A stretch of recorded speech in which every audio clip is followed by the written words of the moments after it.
At the end of 2022, Cristiano Ronaldo came on to a surprise interview and expressed his many grievances with his current club at the time, Manchester United. He accused coaches within the club of wanting him out, criticized the old dilapidated infrastructure, and also gave us some absolutely hilarious sound bits. They bring sport directive Ralf Rangnick, which is something that nobody understands. This guy is not even a coach. A bigger club like Manchester United bring sport directive. Surprised not only me, but all the world. Needless to say though, there was no going back for the two parties. So after links with multiple European clubs and even MLS teams, I'm just kidding, that's never gonna happen. On December 30th, 2022, Cristiano Ronaldo signed with Saudi Arabian club Al Nassr. He would be paid 200 million euros a year, which include commercial deals, because of course it did. Look at the country we're talking about here, man. Oh, the Saudi World Cup will be the most beautiful edition of the tournament. Oh, the Saudi League is better than the French League. Yeah, whatever you say, man. Hey, you can't be mad at me for not being fair anymore, okay? I made 3 videos about the US World Cup. Ronaldo failed to score on his league debut, but quickly bounced back and finished the season with 14 goals in just 19 appearances. Al Nassr were initially league leaders when he signed, but a few hiccups throughout the second half of the season had them fall short. However, this was only just the beginning, not only for Al Nassr, but the entire Saudi Arabian football scape. And you too could have your own new beginning. See, while you were in your favorite cafe checking out that girl sitting a few tables away, a man in a black hoodie with a shadow for a face has just stolen your credit card because you're logged onto the Wi-Fi unprotected. Talk about an ick. But it doesn't have to be this way.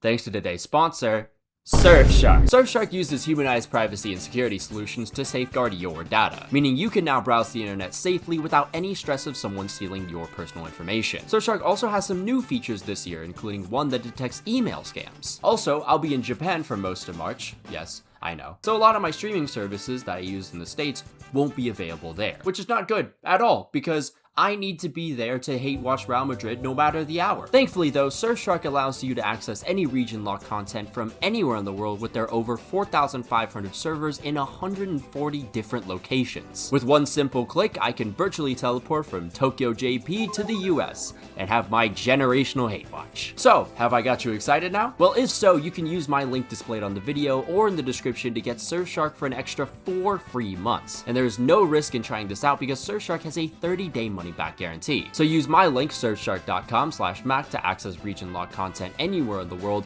and keep your private information safe. And a big thank you to Surfshark, as always, for sponsoring this video. With Cristiano Ronaldo becoming the face of the league, Saudi Arabia could now enact their plan of becoming a global footballing superpower. So in June 2023, the Saudi Arabian Public Investment Fund basically granted 4 different clubs the infinite money glitch, and immediately they all flexed their newfound wealth. Now PIF club Al Ittihad handed lucrative contracts to Fabinho, N'Golo Conte, and Real Madrid's Karim Benzema just a month later, while Al Nassr added more reinforcements in Marcelo Brozovic, Otavio, Emerick Laporte, and Sadio Miner to give the team the best chance at winning the league. However, unfortunately for Ronaldo's new club, their rivals Al Hilal went absolutely insane in the transfer market and the title race wasn't even close. 1 month later, Al Nassr continued to be tormented by Al Hilal and conceded a goal in the first 10 minutes of the Kings Cup final. But then they finally stood up to their bullies as Ayman Yahya equalizes in the 88th minute. The game then went to penalties, and after Al Hilal missed their 6th attempt, it would be Ali Al Hassan to win it for Al Nassr. It doesn't even matter anymore now. Al Hilal converted their following attempt while Al Nassr's Mashari Al Namer hit the post. And so, Ronaldo falls to Saudi Arabia's most decorated team again. Over in the Asian Champions League, Al Nassr advanced out of their group and then made easy work of their opponents in the last 16. However, in the next round, they lost 1-0 in the first leg of the quarters versus Al Ain. Al Nassr then had a disastrous second leg, conceding twice before the half to all but confirm their exit. But hold on 1 second, because they have a lifeline. Al Ain's goalkeeper. Whether he was PayPal'd at halftime or he is actually just this dog shit, I have no clue. But in a matter of 30 minutes, he single-handedly brought Al Nassr back level on aggregate. Extra time now, and Al Ain ball is whipped in from deep, but it's an easy one for the keeper. Onto the crossbar, and it's bundled home by Al Shamsi. Simply extraordinary. What the fuck is going on? Goal down again? That doesn't matter. Al Nassr has the face of Saudi Arabia, and he misses from point blank again. It was a pretty tough game for Ronaldo, but in times of trying, there was always something he could bet on. Oh, reliable. A questionable penalty. And boom, Cristiano Ronaldo saves Al Nassr's Champions League hopes. And so for the second time in the season, we go to a penalty shootout. It's Brozovic. It's saved! against Dyser. It's off the crossbar. Otavio misses. Al Ain are in the semi-finals. What an incredible night here in Riyadh. So in Cristiano Ronaldo's first full season in Saudi Arabia, he fails to win a single major trophy.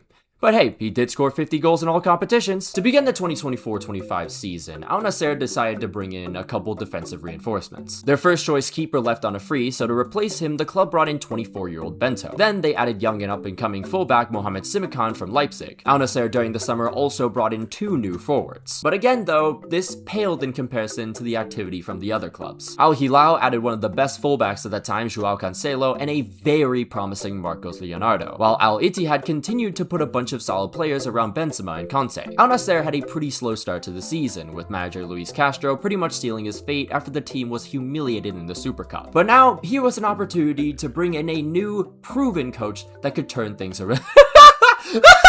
Bringing in Pioli, that's pretty funny. What's even funnier? Al Nassr's defense. After going 2-1 up versus Al Kholoud, the team gave away 2 unanswered and had to settle for a 3-all draw. A few games later, Ronaldo provided an early lead versus Al Qadsiya, only for his defense to give up 2 unanswered. 2 games later, Ronaldo equalized versus rivals Al Hilal, and his team thanked him by conceding a winner in the first minute of stoppage time. In the Kings Cup last 16, Al Nassr found themselves in danger of being eliminated. Fortunately, they still had their savior to lean on.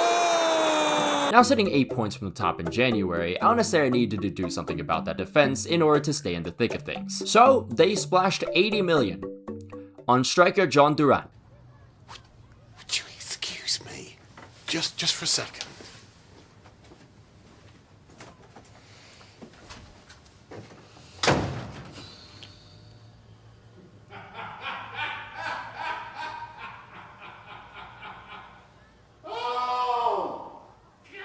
Okay, whatever. They're still the Asian Champions League. To begin the 25-26 season, Al Nassr finally made some good decisions for the first time in pretty much a year. They told Pioli to fuck off basically, and brought in Jorge Jesus, the most successful manager in Al Hilal's entire history.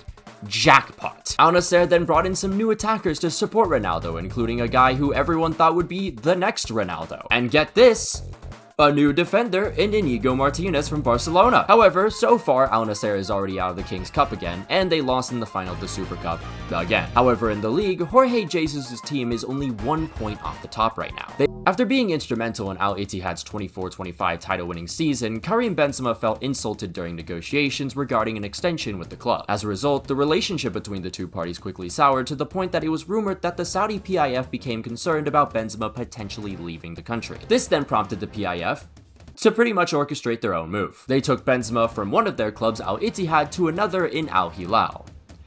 And this pissed Ronaldo off. So much so that he reportedly refused to play the next match out of protest. Some sources said it was Ronaldo's way to tell the PIF to not allow the transfer to happen, while others say it was because Ronaldo wasn't happy with the PIF's ambitions with Al Nassr compared to other clubs owned by the fund. And you could very much argue that Al Nassr's sporting director is a little more clueless than the other guys. But let's also not act like Ronaldo has been pristine perfect since this move happened. As you've seen in this video, there's been numerous instances of him being underwhelming or just straight up disappearing in someone's pocket. But even outside of that, I can't really feel that empathetic towards Ronaldo here. Whether he knew what he was really getting himself into or not, that didn't really seem to matter too much when he was promised one of the highest paid contracts and a status as the face of the league, and honestly at this point the country too. Because the country literally changed laws for him, and also on behalf of the actual leader of the country, he was invited to PedoCon 26. And after all of this, he's threatened by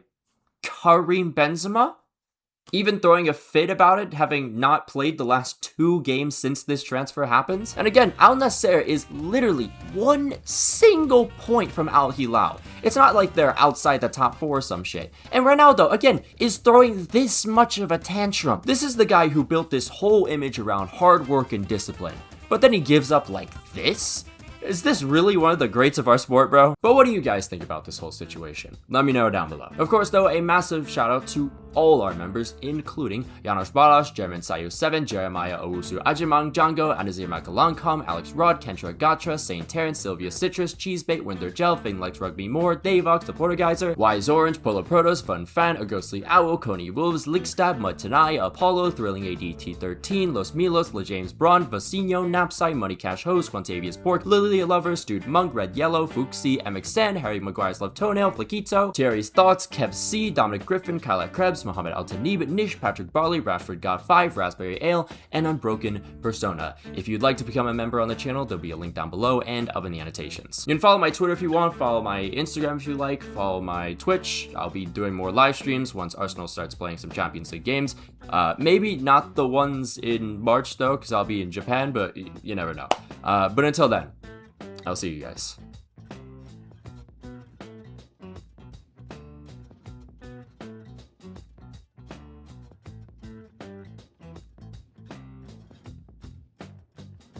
Shout out Worldy, by the way.